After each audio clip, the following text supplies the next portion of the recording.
Hello students, good morning.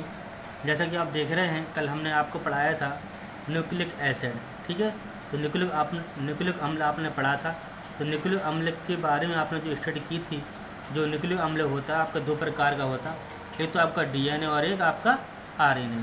तो आज आपका जो टॉपिक रहेगा वो रहेगा आपका क्या, डीएनए। तो डीएनए के बारे में आप यहाँ पर देख रहे हैं, ये दिया है जो डीएनए का जो फुल फॉर्म होता है D oxy ribo nucleic acid. ठीक है, राइबो न्यूक्लिक एसिड इसका डीएनए का पूरा फुल फॉर्म है।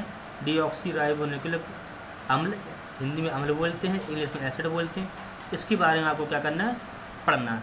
ठीक है, आगे आप देखिए, इसमें आप क्या पढ़ेंगे, इसमें पढ़ेंगे वाटसन एवं क्रिक मॉडल। जो डीएनए का जो मॉडल होता है, डबल हेलिक्स जो मॉडल होगा, वाटसन एंड क्रिक। वाटसन और क्रिक दोनों क्या है, वैज्ञानिक साइंटिस्ट हैं। इन्होंने अपने ही नाम से इसका नाम रख दिया डीएनए का डबल हेलिक्स मॉडल। ठीक है, तो इस प्रकार से आप देख रहे हैं, ये विल्किंस, फ्रैंकलिन तथा एस्टबरी ये वैज्ञानिक हैं। इन्होंने क्या किया, एक्स किरण विवर्तन विधि से पता लगाया डीएनए में ही पॉलीन्यूक्लियोटाइडों की श्रृंखला परस्पर कुंडलित दशा में होती है।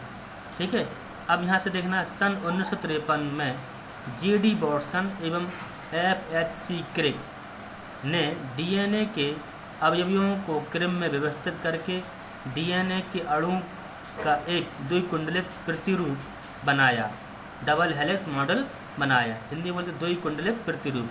तो इसे कैसे पढ़ेंगे, इसे पढ़ेंगे, आप देख रहे हैं इसमें पट्टी देगी, एक पट्टी आपकी ये है और एक पट्टी आपकी ये है, मीन्स डबल हो गई, ये हो गई डबल, इसलिए इसका नाम हो जाएगा डबल हेलिक्स। हेलिक्स किससे बोलेंगे, हेलिक्स ये आप देख रहे हैं लूप जो अक्ष हो रहा है, इस प्रकार से ये पट्टी इस प्रकार से जो घुमाव जो हो रहा है उसको बोलते हैं हेलिक्स।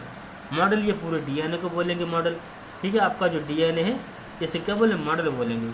क्लियर है।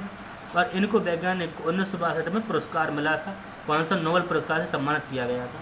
ये डीएनए आप देख रहे हैं, इसकी जो पट्टी होती है वो बनी होती पॉलीपेप्टाइड चेन, पॉलीपेप्टाइड श्रृंखला की बनी होती है। इसमें क्या होता है, इसमें बेस होते हैं कौन से, जैसा हमने आपको बताया था कि एडेनिन मतलब ए फॉर एडेनिन के सामने क्या होगा, थाइमिन यानी टी होगा, और ग्वानिन के सामने क्या होगा, सी होगा। जो ग्वानिन हो गया जी हो गया, और जी आपका क्या होगा, साइटोसिन यानी सी हो गया।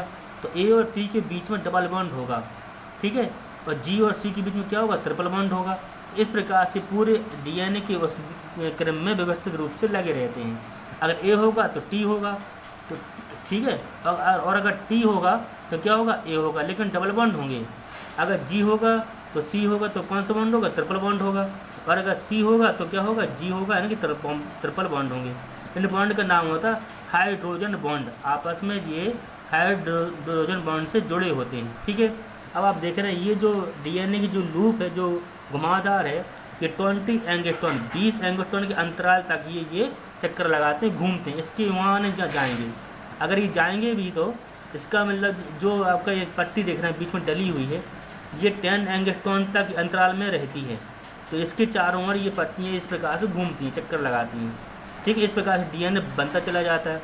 ये आपका इस तरफ की जो पट्टी घूमती है वो होती है आपके 34 एंगस्ट्रॉन, एक सर्पिल कुंडलन। ठीक है, ये आपका केंद्रीय अक्ष है।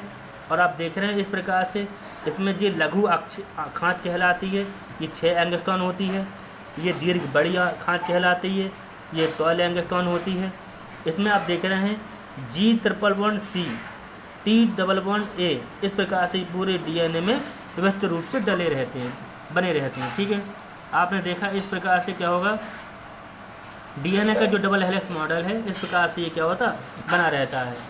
ठीक, तो इसमें लिखा है वाटसन, क्रिक एवं विल्किंस द्वारा प्रस्तावित डीएनए द्विकुंडलित प्रतिरूप। ये कहाँ पाया जाता है, आप देखना ये कोशिका होती है सेल। तो ये डीएनए जो बनते हैं कहाँ होते हैं, वो आपके न्यूक्लियस में पाए जाते हैं, यहीं पे इनका निर्माण होता है। पहले ये क्रोमेटिन होते हैं इस प्रकार से, फिर व्यवस्थित रूप से इस प्रकार से ये अपना आकार ले लेते हैं, तो डीएनए बन जाता है। ठीक है, थैंक यू, आपने समझ लिया इसको, आपको ये नोट करना है। आगे इसके बारे में जो भी कमेंट्स होंगे आपको बताएंगे। Thank you.